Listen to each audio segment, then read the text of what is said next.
ప్రేమకు పరాకాష్ట శారీరక సాంగత్యమే అని నా అభిప్రాయం. ఆమెకు దగ్గరగా జరుగుతూ అన్నాడు అతను. కానే కాదు, దూరంగా జరుగుతూ అందామె. మరేమిటట? మళ్ళీ ఆమెకు దగ్గరగా జరుగుతూ అడిగాడు.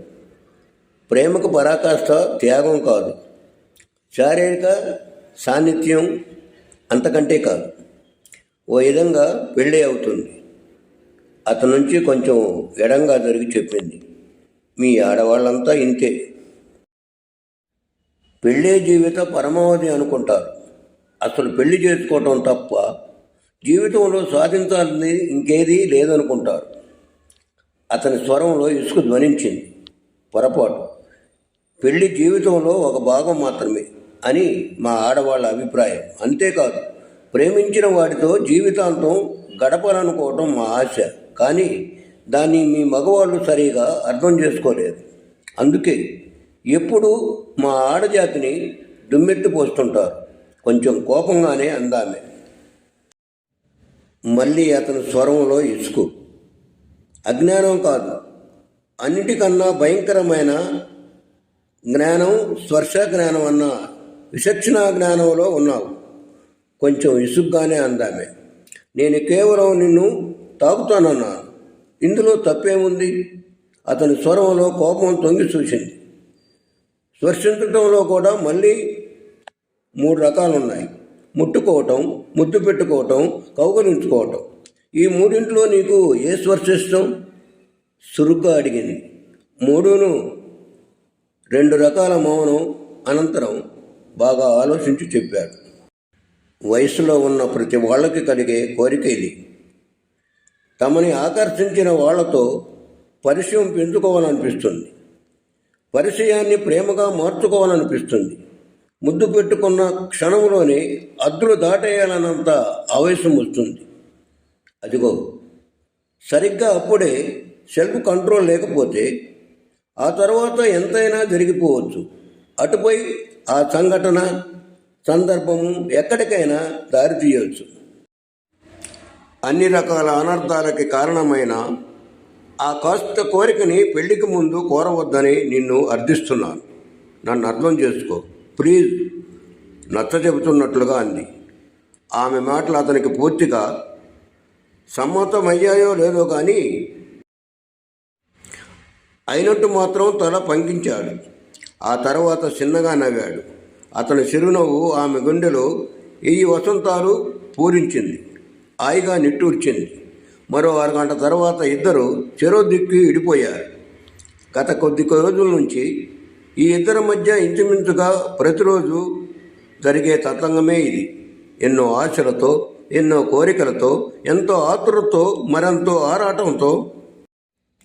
ఆమె నుంచి ఆ రోజు తను కోరుకున్నది ఖచ్చితంగా పొందగలనన్న నమ్మకంతో అతను వచ్చాడు. రాగానే ఆ విషయమే ఆమెతో చెప్పాడు. ఏవేవో మాటలతో, ఎన్నెన్నో అనునయాలతో, అంతకు మించిన ఆర్దింపులతో అతను కోరింది ఇవ్వకుండానే కాలం గడిపేస్తుంది ఆమె. అతనికి పరాభవంగా కూడా అనిపించింది. అది అతనికో చేదు అనుభవం. అది తలుచుకున్నప్పుడల్లా పలకరింతలుగాను అనిపిస్తూ ఉంటుంది. ఓ విధంగా అది ఆమెకు తీపి గుర్తు. రోజు అది వాళ్ళకి మామూలే. అలాగే ఆ రోజు జరిగింది. అయితే జరిగిన దాన్ని ఆమె తేలిగ్గా తీసుకుంది. కానీ అతను మాత్రం మర్చిపోలేకపోయాడు. ఎలా అయినా తన కోరిక తీర్చుకోవాలన్న పట్టుదల కలిగింది. పంతం పుట్టుకొచ్చింది. అందుకోసం ఏం చేయాలి అన్న ఆలోచన రగులుకుంది. ఆ రాత్రంతా నిద్రమాన్ని ఇషారిస్తే తెల్లారేసరికి దానికో రూపం వచ్చింది.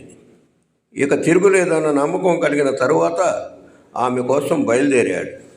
ఏమిటింత ఆలస్యం? అనుకున్న సమయానికి అరగంట ఆలస్యంగా చేరిన అతనికి ఎదురుస్తూ ఆతురంగా అడిగింది. అతను మాట్లాడలేదు. ఆమెకి కంగారు వచ్చింది. అడుగుతుంటే చెప్పవే ఎట్టించింది. ఇంట్లో చిన్న ప్రాబ్లం. మొదటి అస్త్రం విసిరాడు అతను. ఏమిటది? ఆమెలో ఆందోళన. వెంటనే చెప్పలేదు అతను. ఆమెలో కంగారు మరింత పెరిగింది. త్వరగా చెప్పు, ఏమిటి? అతని భుజాన్ని పట్టుకొని కుదిపేసింది. మా వాళ్ళు నాకు సంబంధం చూశారు. రెండో అస్త్రం వేశాడు.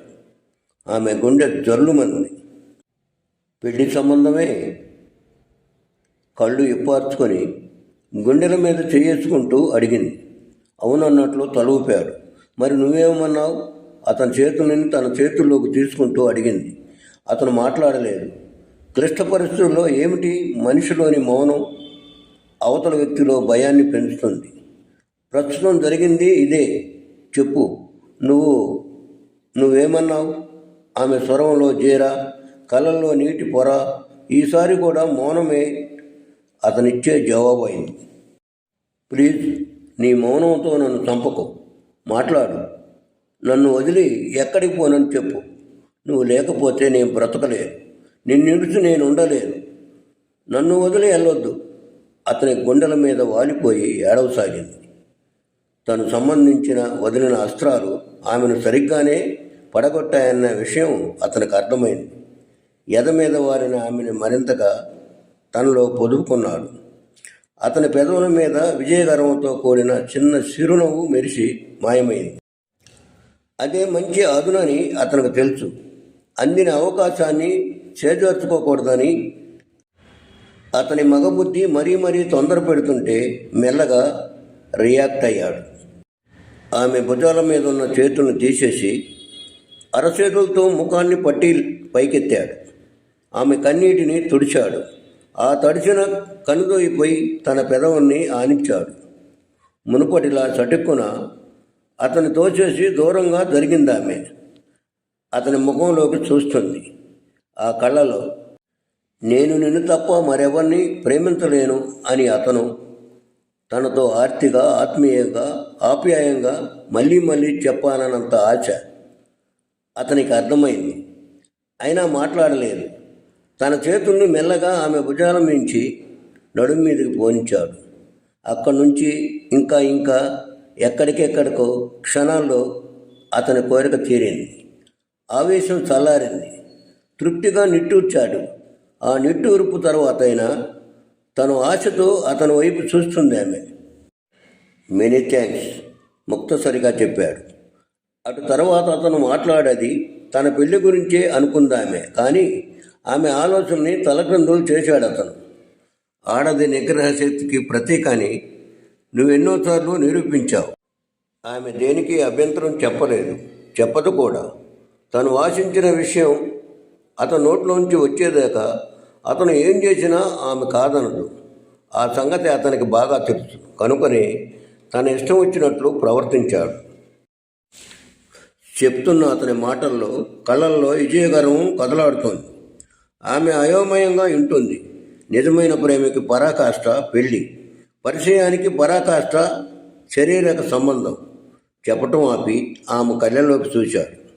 వింటున్న ఆమె ముఖంలో భయంతో అరకు నీడలు కదులుతున్నాయి. మనిద్దరిది పరిచయమే కానీ ప్రేమ కాదు.